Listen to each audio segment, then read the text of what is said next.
Olá, eu sou o Lucas da Faculdade de Engenharia Elétrica e Computação da Unicamp. Nesse vídeo eu vou mostrar o projeto de implementação do sistema de controle em veículo aéreo não tripulado multirotor. Esse trabalho foi feito junto com o Vitor Semissato para a disciplina de trabalho de fim de curso. Nosso orientador foi o Alim Pedro de Castro Gonçalves.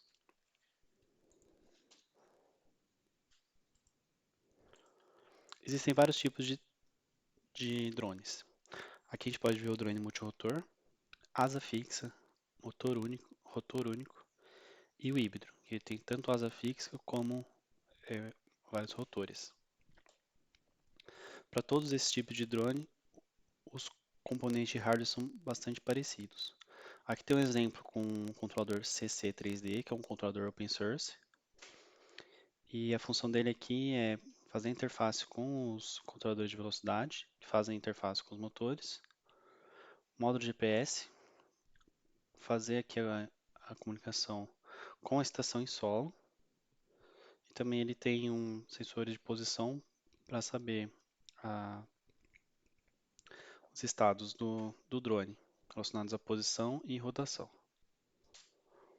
Algumas das aplicações incluem essa aqui, que foi separada, onde eles fizeram uma missão que permitia visualizar as áreas alagadas durante uma enchente no Parque Nacional de Agatek, na Hungria. Outra aplicação interessante é a entrega de produtos. Essa aqui é um exemplo de Ruanda, onde os drones são usados para fazer entregas de itens críticos, que precisam ser entregues em tempo muito baixo, e em lugares onde não há acesso com estradas. No Brasil, a gente tem também aplicação na área agrícola. Nesse exemplo aqui foi feito o estudo de área e onde estavam concentradas determinadas pragas na lavoura. Aqui a gente tem duas, ó. Uma é essa daqui e a outra é essa. Então permitiu a análise de áreas de plantação. Para o quadricóptero, que foi o modelo escolhido para o projeto, nós temos duas configurações possíveis. Ele pode ser projetado para operar em formato de mais, que é esse aqui, ou em X. Em X tem a vantagem de ele ter mais torque para fazer as manobras, mas complica mais o projeto do controle. Aqui fica mais simples porque os atuadores estão alinhados com os eixos de referência. Então essa foi a referência escolhida. Os subsistemas que compõem o drone foram separados aqui à direita. Então, embarcado no drone, nós temos o controlador Arduino, que lê os sensores de posição, envia os sinais para os controladores de velocidade e envia os dados para a comunicação RF e recebe também. E o módulo aqui de alimentação alimenta todos esses componentes. O link com a estação de solo é feito usando o sinal de radiofrequência, 433 MHz. O módulo aqui de comunicação RF faz interface com o controlador Arduino que envia e recebe os dados no MATLAB. No MATLAB a gente tem esse aplicativo que foi criado, onde é possível visualizar de forma gráfica a rotação em torno dos eixos, que é o roll, pitch e yaw, e a aceleração nos eixos x, y e z. Botão de emergência que tem como atuar de forma independente cada rotor. Por fim, nós temos um indicador de estado de carga da bateria. Aqui foi separado os elementos de comunicação. Então a gente tem sensores atuadores passando por Arduino, transceiver que passa isso para o computador e vice-versa. O módulo central que faz a comunicação é o CC1101. E as características conseguidas para esse subsistema foi alcance de até 1 km. Esse módulo usa o ASK, que é o Amplitude Shift Key, e o protocolo implementado em software foi implementado com checksum, com longitudinal power check. A alimentação DC foi feita com uma bateria de polímero de lítio, com 3 células, capacidade de 2.200 mAh, tensão nominal de 11,1 volts, taxa de carga de 36 e 66 A. Essas características permitem uma autonomia de 15 minutos. Para evitar descargas excessivas ou cargas excessivas, sobrecarga e curto-circuito, foi implementado um BMS, que é um Battery Management System. Baseado na curva de descarga numa bateria de lítio, foi feito, a partir de dados de log da bateria, e fazendo essa aproximação linear dessa curva, conforme mostrado aqui, um cálculo de estimativa de carga restante na bateria, que é implementado por essa forma. Para fazer o projeto de hardware, foi feito um projeto no KiCad. Então aqui a gente pode ver o esquema elétrico, tem a nossa bateria, o frame do PCB que tem algumas ligações que podem ser usadas para ligar nos drivers. Os drivers são conectados aos motores. O sinal de controle é conectado no Arduino. E aqui a gente tem também conversores lógicos que fazem a conversão no nível lógico 5 volts do Arduino com o transceiver, que é 3.3. Nós temos aqui o MPU 5060, que obtém todos os dados relacionados a posicionamento e rotação. E por fim, o módulo GPS. Aqui tem a montagem, então a gente tem um frame aqui, que dá suporte a todos os componentes, os motores com as hélices, os controladores de velocidade, a bateria, o BMS, o controlador Arduino e o shield aqui, o Screw Shield, que é onde dá suporte para posicionar alguns periféricos, como aqui o módulo de transceiver e o módulo de posição. Para fazer a ligação aqui, também foi usado o KiCad, para fazer a referência de ligação das trilhas. A topologia do sistema considerado foi o que está mostrado aqui. Então, um controle pode ser feito para fazer o controle em Z, que é de altitude, pitch, roll e yaw. Então, são 4 controladores diferentes que, combinados, atuam nas velocidades dos motores. Para simplificar e considerar um sistema de única entrada e única saída, para o projeto são separados cada variável para o controle. Por exemplo, aqui nós temos o pitch, então ele é separado. Então, o controlador 2, ele é responsável por mandar um sinal de controle para o drone, que vai produzir uma variação na velocidade angular, que por vez vai produzir uma variação angular do pitch. E aí a gente tem um sistema CISO. Para modelar a movimentação do pitch e do roll, devido à simetria, a mesma análise foi considerada válida para os dois. Então aqui nós temos no diagrama de corpo livre as forças dos motores, o braço aqui do drone. Esse peso aqui foi considerado com efeito de pêndulo devido à assimetria, por exemplo, da bateria estar deslocada do centro do drone. Então o centro de massa ele é um pouco deslocado para baixo.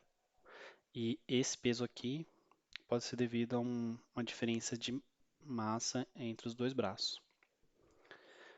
Então, considerando o F3 como um distúrbio, considerando todas as outras forças aqui mostradas, é possível obter a equação de movimento e dela a equação característica.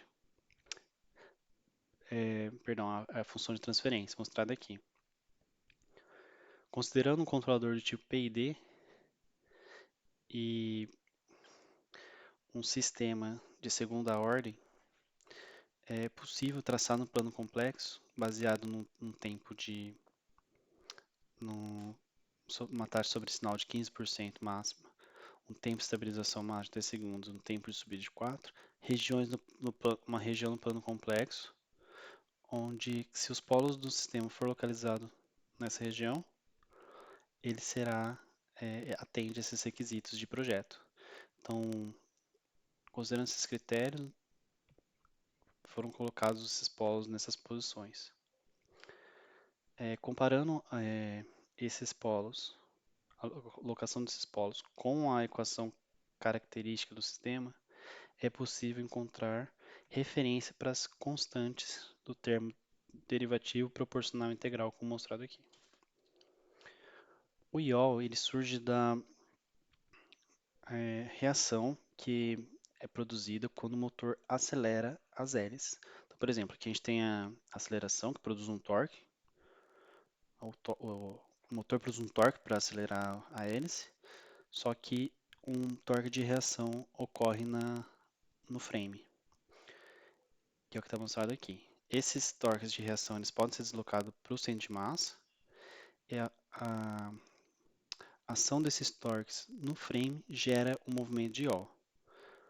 Considerando esse sistema aqui, pode-se encontrar a equação de movimento e, por vezes, a sua função de transferência.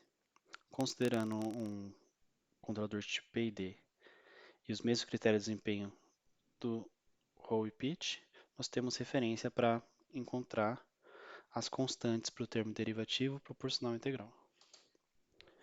Para altitude, de forma semelhante, analisando de forma unidimensional, nós temos as forças aqui produzidas por cada uma das hélices e a força-peso, que se contrapõe a elas. Considerando a massa do drone também, nós podemos encontrar a equação de movimento e dela a função de transferência mostrada aqui. Da mesma forma feita anteriormente, considerando um controlador tipo PID e a região aqui do plano complexo, nós temos uma referência para as constantes dos termos derivativo proporcional integral. Para testar, né, a implementação, após a implementação do controle para o movimento de roll, aqui a gente tem o gráfico resultante dos testes, onde o drone foi deixado na posição de equilíbrio e ele foi perturbado, para ver se ele voltava de novo ao equilíbrio. Então, aqui em laranja nós temos o dado de posição, e o azul e o amarelo se referem a sinais de controle. Vamos ver aqui um vídeo mostrando esse efeito.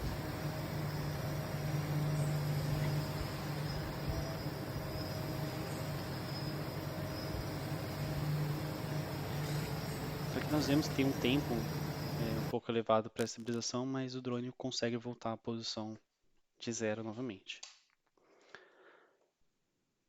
Um segundo teste que foi feito foi alterar o set point do ângulo de roll para diversos valores, para ver se ele seguia corretamente. Então aqui, por exemplo, estava em 0, foi mudado para 20, menos 20, 0 novamente, aqui.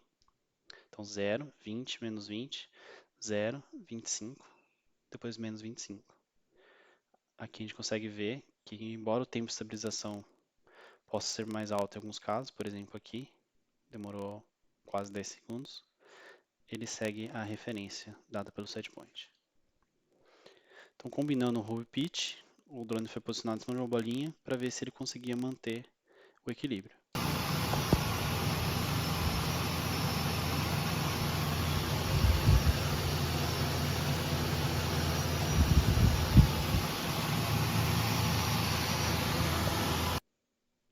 Então, a gente consegue ver que o movimento de roll e pitch combinados funcionaram de forma correta. Para concluir, alguns pontos. O subsistema de comunicação permitiu, como a gente viu, uma boa aquisição de dados a uma taxa de atualização de 17 Hz, por envio e recebimento de dados MATLAB, mesmo com a utilização do módulo tipo transceiver, que só envia ou só recebe os dados. Então tem que alternar para fazer a comunicação ser bem sucedida.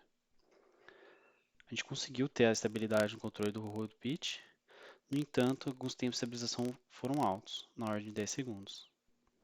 Foi observado também que existe uma perturbação ao passar pelo ponto de zero, onde há alteração da atuação do motor para corrigir o erro, causando instabilidade em várias condições de teste. Aqui, por exemplo, a gente vê isso. Ó. Ele vem sem ter muita oscilação, mas quando passa do zero ele começa a oscilar novamente.